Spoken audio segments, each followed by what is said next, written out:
जय भीम, नमो बुद्धाय। Equality news में मैं शैला आप सभी का स्वागत करती हूँ। आइए देखते हैं इक्वालिटी न्यूज बुलेटिन में कुछ प्रमुख खबरें। मध्य प्रदेश में इस बार आदिवासियों के महानायक बिरसा मुंडा जयंती को लेकर लगातार तैयारियां की जा रही है। जयंती के अंतर्गत भोपाल में आयोजित हो रहे जनजातीय गौरव दिवस में 15 नवंबर को देश के प्रधानमंत्री भी पहुंच रहे हैं। मध्य प्रदेश के जनजातीय जिलों में आने वाले झाबुआ जिले के बने हुए तीर कमान और जैकेट की झलक इस बार कार्यक्रम में दिखाई जाएगी। गौरव दिवस की तैयारी में सेवा भारती के माध्यम से बनाए गए तीर कमान एवं जनजातीय समाज से जुड़ी संस्कृति झलक की जैकेट प्रधानमंत्री को भेंट दी जाएगी। मध्य प्रदेश के झाबुआ से मेघनगर के पास स्थित ग्राम बड़ा घोसलिया में सेवा भारती का प्रशिक्षण केंद्र है। छोटे से गांव में बने इस प्रशिक्षण केंद्र में लगातार आदिवासी जैकेट और तीर कमान बनाए जा रहे हैं। भोपाल में आ रहे देश के प्रधानमंत्री के कार्यक्रम में हजारों की संख्या में यहां से जनजातीय समुदाय आदिवासी समाज के लोग पहुंचेंगे। लोग इस बात का प्रयास कर रहे हैं कि अधिकतर लोग आदिवासी जैकेट और तीर कमान के साथ भोपाल पहुंचे। उनकी डिमांड लगातार बढ़ती जा रही है। दूर दूर से लोग इनको खरीदने के लिए पहुंच रहे हैं। झाबुआ मध्य प्रदेश से साबिर अंसारी की रिपोर्ट, इक्वालिटी न्यूज।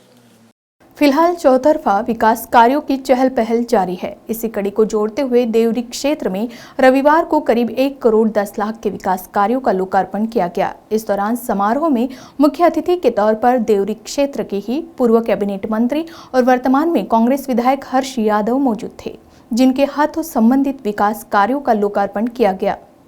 समारोह में विधायक हर्ष यादव, जनपद पंचायत की अध्यक्ष आंचल आठिया, ग्राम पंचायत के सरपंच, सचिव व वरिष्ठ अधिकारी गणों के साथ ग्रामीण जनों द्वारा फूल माला पहनाकर स्वागत किया गया।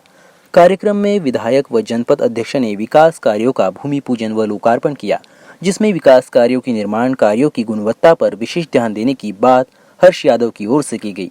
वही कार्यक्रम के बाद विधायक ने समस्त उपस्थित ग्रामीण जन पर पुष्प वर्षा कर उनका अभिवादन किया, जिस दौरान समारोह में भारी संख्या में लोगों का हुजूम मौजूद था। 14 नवंबर को एनडीए की परीक्षा लखनऊ के सभी केंद्रों पर शांतिपूर्ण ढंग से संपन्न हुई, जिसमें कई छात्रों ने भाग लिया। तो वही समय की पाबंदियों के कारण तथा केंद्रों की दूरी अधिक होने की वजह से कुछ परीक्षार्थी एग्जाम देने से वंचित रह गए। नेशनल डिफेंस एकेडमी की एग्जाम लखनऊ में आयोजित की गई थी, जहां रक्षा क्षेत्र में रुझान रखने वाले छात्रों ने बढ़ चढ़कर हिस्सा लिया। रक्षा क्षेत्र में देश के युवाओं में बड़ी दिलचस्पी हमें देखने को मिलती है, जहां पर कई युवा जोश के साथ हिस्सा लेने आते हैं। लखनऊ में एनडीए की एग्जाम आयोजित की गई थी, जहां पर एक तरफ कई युवाओं ने हिस्सा लिया, वहीं कई युवाओं ने समय की बंदिशों का पालन नहीं करने की वजह से परीक्षा से उन्हें हाथ धोना पड़ा। मध्य प्रदेश युवा कांग्रेस के प्रदेश अध्यक्ष डॉक्टर विक्रांत भूरिया ने भाजपा पर जमकर प्रहार किया। दरअसल 15 नवंबर को भगवान बिरसा मुंडा जयंती के कार्यक्रम में देश के प्रधानमंत्री नरेंद्र मोदी भोपाल में जनजातीय समुदाय को संबोधित करेंगे, जिसके मद्देनजर डॉक्टर विक्रांत भूरिया ने भाजपा के राष्ट्रीय एवं प्रदेश के नेताओं को आड़े हाथों लेते हुए कहा कि विगत दिनों से आदिवासियों के खिलाफ बढ़ते मामले आज भी हमारे लिए किसी सदमे से कम नहीं है। जहां सरकार आदिवासियों के अधिकारों की रक्षा नहीं कर पा रही है, वहां खुद सत्तारूढ़ पार्टी के कई प्रदेश नेता आदिवासियों पर अत्याचार कर रहे हैं और ऐसे में भाजपा के पदाधिकारी इन राक्षसों के पक्ष में खड़े नजर आ रहे हैं। भोपाल में एक बहुत बड़ा जनजातीय सम्मेलन भाजपा करने जा रही है और इसमें पूरे प्रदेश से लोगों को लाने के लिए जबरदस्त पैसा खर्च करा जा रहा है। आखिर मोदी जी आ रहे हैं, उनकी वाहवाही में, उनकी शान में कुछ ना कुछ तो करना पड़ेगा। और जो सबसे बड़े दुख की बात है कि जो हमारे आदिवासियों का ट्राइबल सब प्लान का पैसा है, उसका 13 करोड़ रुपए ये इस कार्यक्रम में लगाने जा रहे हैं। क्या ये 13 करोड़ पर आदिवासियों का हक नहीं था, हमारा हक नहीं था? और क्या ये 13 करोड़ से आदिवासियों के स्वास्थ्य और शिक्षा में खर्च नहीं किया जाना था? ये सबसे बड़ा सवाल है। आदिवासियों पर सबसे ज्यादा अगर अत्याचार कहीं हो रहे हैं, वो मध्य प्रदेश में हो रहे हैं। और ये एनसीआरबी का जो नेशनल क्राइम रिकॉर्ड ब्यूरो है, उसका आंकड़ा है कि आदिवासियों पर सबसे ज्यादा जघन्य अपराध मध्य प्रदेश में किए जाते हैं। और इसका सबसे बड़ा उदाहरण है कि कुछ दिन पहले ही चाहे नेमावर कांड हो, जिसमें हमारी बहनों को मारकर गाड़ दिया गया, चाहे नीमच कांड हो, जिसमें आदिवासियों को घसीटकर रोड पर घसीटकर मार डाला गया, और इन दोनों में बीजेपी के लोग, बीजेपी के सरपंचों का पूरी तरह से लिप्त पाए गए। उसके बाद खंडवा का ले लें, हम बुधनी का ले लें, और अभी सबसे बड़ा जो झाबुआ के कुंदनपुर ब्लॉक में हुआ, जहां कुंदनपुर ब्लॉक का भाजपा का मंडल अध्यक्ष जितेंद्र, उसने 10 साल की आदिवासी बालिका से रेप बलात्कार करने की कोशिश करी।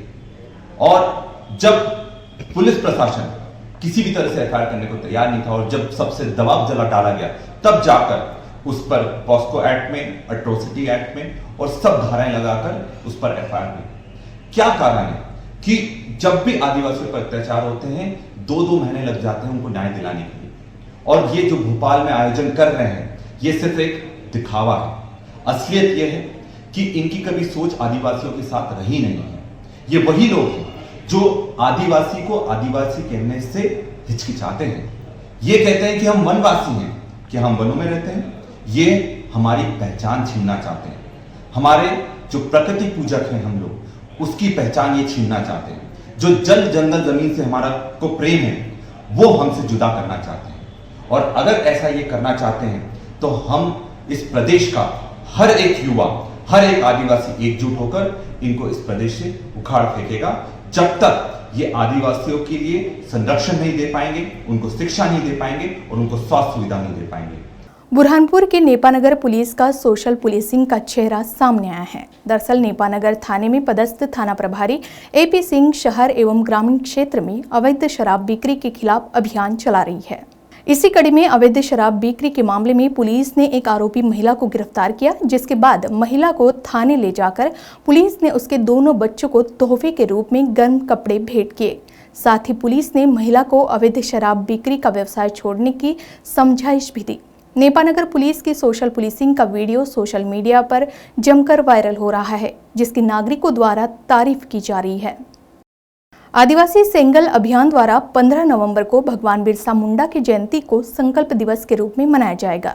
अभियान के राष्ट्रीय अध्यक्ष साखलन मुर्मू ने कहा कि बिरसा मुंडा की जयंती पर 5 प्रदेशों के करीब 44 जिलों के विभिन्न क्षेत्रों में संकल्प दिवस मनाया जाएगा। इसमें सरना धर्म कोड और झारखंड में संताली राजभाषा के रूप में मान्यता दिलाने सहित अन्य 6 मुद्दों को सफल बनाने का संकल्प लिया जाएगा।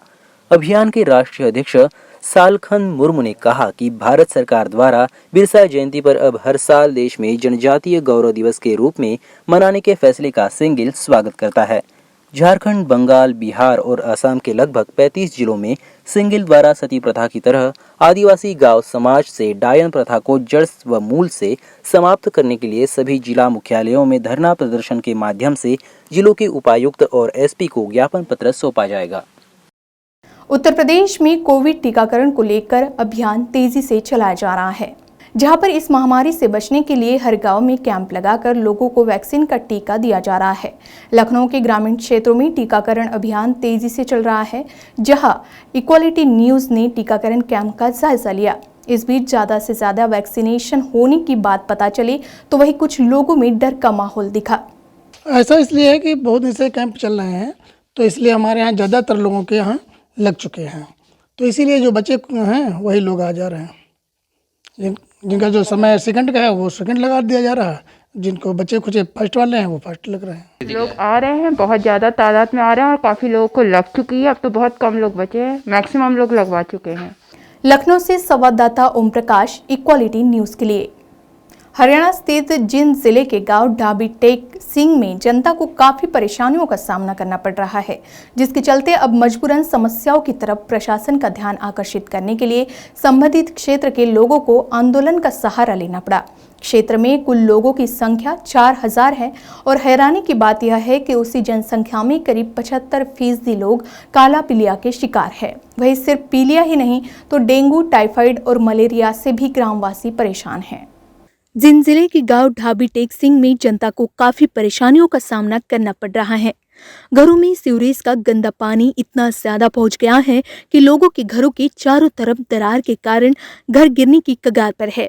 लेकिन बार बार ज्ञापन देने के बाद भी सरकार एवं प्रशासन ने मामले की गंभीरता को नहीं समझा, जिस कारण अंतिम प्रयास के तौर पर ग्रामवासियों ने आंदोलन का सहारा लिया। गांव के लोगों ने मुख्य मार्ग को कई घंटों तक जाम रखा, क्योंकि लोग इस कदर परेशान हैं कि उनका गांव में जीना मुश्किल हो गया है। इसलिए गांव वालों ने बताया कि उन्हें मजबूरन ये कदम उठाना पड़ रहा है ताकि सरकार एवं प्रशासन के कानों तक जन समस्याओं के बारे में आवाज पहुंच सके। इस क्षेत्र में कुल लोगों की संख्या 4000 है और हैरानी की बात यह है कि उसी जनसंख्या में करीब 75% लोग काला पीलिया के शिकार है। वहीं सिर्फ पीलिया ही नहीं तो डेंगू, टाइफाइड और मलेरिया से भी ग्रामवासी परेशान हैं। आंदोलन की तीव्रता को देखते हुए पुलिस प्रशासन को मोर्चा संभालना पड़ा, जहां आंदोलनकारी जनता को समस्याओं का जल्द समाधान करने का आश्वासन दिया गया। अब देखना यह है कि आने वाले दिनों में यह आश्वासन कितना रंग लाता है। आपके हलके का विधायक कभी आता है या कोई ऑफिसर आता है? हमने तो देखे नहीं जी, इलेक्शन के बाद में हमने देखा। पूरा तो वोटा खतर में जी भी वोट जो मन कोई नहीं पूछता, वोटा खतर मारे आका हाथ जोड़ा जी उस टाइम पर जिसकी बुआ लगती होगी वो भी चाची ताई आके कहेगा वोट दे दे। वोटा खतर पूछे जी हमने कोई नहीं पूछता। हमारा अंदर पानी बढ़ रहा जी, हमारे मकान में पानी बढ़ रहा है। क्या हाल हमारा? ईवा में हाथ जोड़न लग रहे हैं, पानी बढ़ रहा है। ईवा में लोगों का हाथ जोड़ा मारी कोई नहीं सुनता और वोटा खातर मारे बरने तोड़ दे सकते। हमारा इंतजाम होना चाहिए जी, कुछ ना कुछ से और सरकार से कहना चाहते हैं कि हमारी सुध ली जाए और हमारे गांव की रक्षा के तौर पर कुछ समस्या का समाधान किया जाए। समस्या तो जी पानी की है। मेरे साइड में गली लगती है जी, फ्रंट पे रोड लगा है जी, कम से कम 6-6 इंच पानी खड़ा है जी। मेरे पानी ना तो सामने से निकलने की जगह है जी और घर के अंदर पानी घुसा है जी। बच्चे स्कूल में जाने से तरस रहे हैं और हम जी डंगर पशु बिल्कुल तंग है जी। और घर में जितने जी हैं जी सारे जुकाम खांसी से पीड़ित हैं जी। मकान गिरने की कगार पे है जी। अगर कल में मकान गिर गया जो जी तो उसमें प्रशासन जिम्मेवार होगा जी, जो भी नफा नुकसान होगा मेरा। हरियाणा से सुरेश राठी, इक्वालिटी न्यूज के लिए। इक्वालिटी न्यूज बुलेटिन में अभी के लिए बस इतना ही। खबरों की अधिक जानकारी के लिए आज ही इक्वालिटी सिनेमा ऐप को डाउनलोड करें और सब्सक्राइब करना ना भूलें। जय भीम, नमो बुद्धाय।